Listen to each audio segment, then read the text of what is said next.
mayo ng pulso, mayo ng hinamos, nagmatagas na rin po ang pasyente nito, kaya hindi siya pwede i-CPR.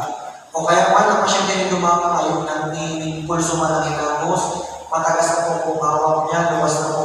Pero nung nakamuha ka na sa muna, ay, magnaputo na pagkada na hindi, mayo mong kayo na daw sa muna. Ayan, tapawan niya. Okay? Maski anong health-related mo, mga nurse, midwife, medtech, trantech, anything, never ka mong mag-declare. Maski sila never. Okay? Doktor sana pwede mag-declare ng kagalakan ng pasyente. Next is dependent liability. So, ibig sabihin ng dependent liability, listen. Dependent liability is due to gravity. So, dahil sa gravity, ang nangyayari sa dependent liability, for example, ang pasyente nito is nakahigda, hindi kaya. Okay, nantikaya ang pasyente, nakaramot ka niya. Si dugo ang pasyente is nagbababa. Okay, nagbababa. Ining baba na din sinako na flash, o pula na, obvious na yung violent na. Iniyo man taas na iniyo is maalang dugo sa taas. Putik na, kumbaga. Ining pula, ining baba na din, is yaw na digdigaw mo sa dugo, maana sa taas. Gets? Secret kung nakaupo ang pasyente, kung nakatuko ang pasyente, ang dugo ng pasyente under dependent liability siya sa may lumutan na.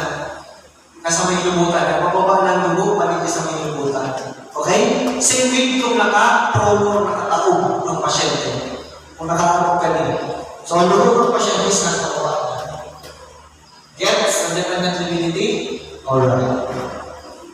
Question? Ayan po? Ayun. Okay.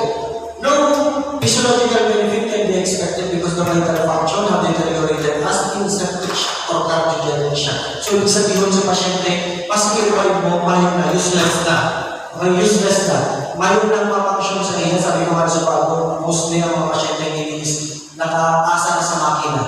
Okay? Mas i-revive mo, ang tiyan pa na naman, i-revive mo, ang tiyan pa na naman, i-revive mo, ang tiyan pa na naman. So, cycle, ulit-ulit. So, mayo na, sabi nga yung no physiological benefit. So, mas i-revive siya, mayo naman din. Okay? Nagigets. Nagigets ko na rin nila na yung mga CPR? Hello? Alright. Next is confirmed gestation of less than 23 weeks or birth weight of less than 400 grams or anencephaly. So, pag sinamit ako anencephaly, para lang maintindihan ka daw, not fully developed kasi yung skull. Okay, not fully developed. Hindi ko kasi Rocky, dahil buong skull. Yung skull, dahil buong. So, bring to those. Okay? So, attempts to perform CPR place the rescuer at risk of physical injury. Nahilig ko si pasyente, mayong malay.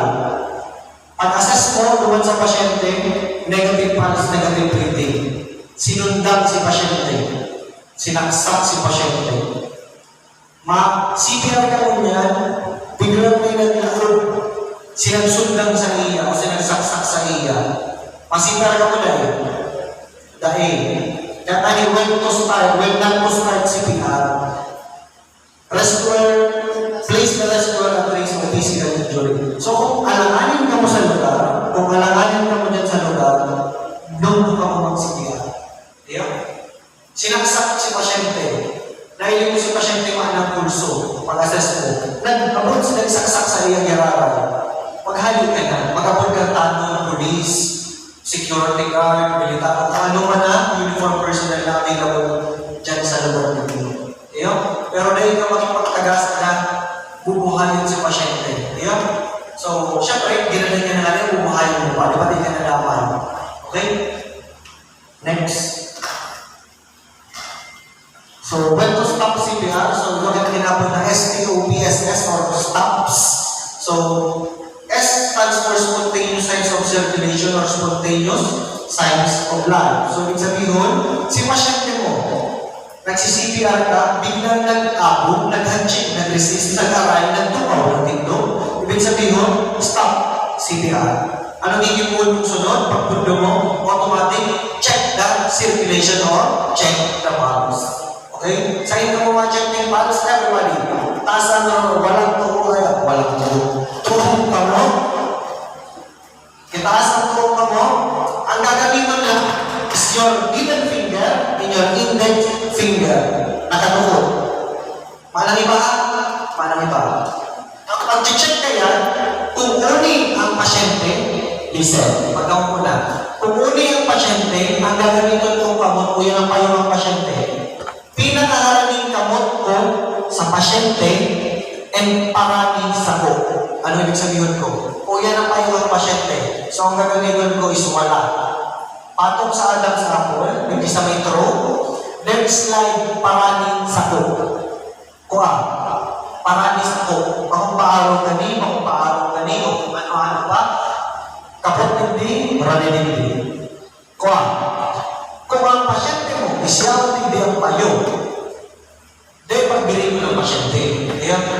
Kung ang pasyente mo isyaw hindi ang payong, ang gagamitin mo is your right. Right. So, hindi, then slide. Kuha.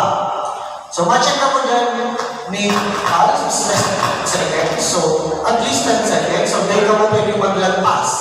Okay, dahil ka mo pwede maglagpas. Okay? So, ngunyan, ang susunod ng tag is ang DOH guideline. So, 7 seconds. So, mabilang ka mo ng 7 seconds. Duman sa pasyente. Nag-check ka mo na, mabilang ka mo ng 7 seconds. So, yan ang mag-check ng pulso. Kuha. Kuha po. So, ang ako dyan, para lang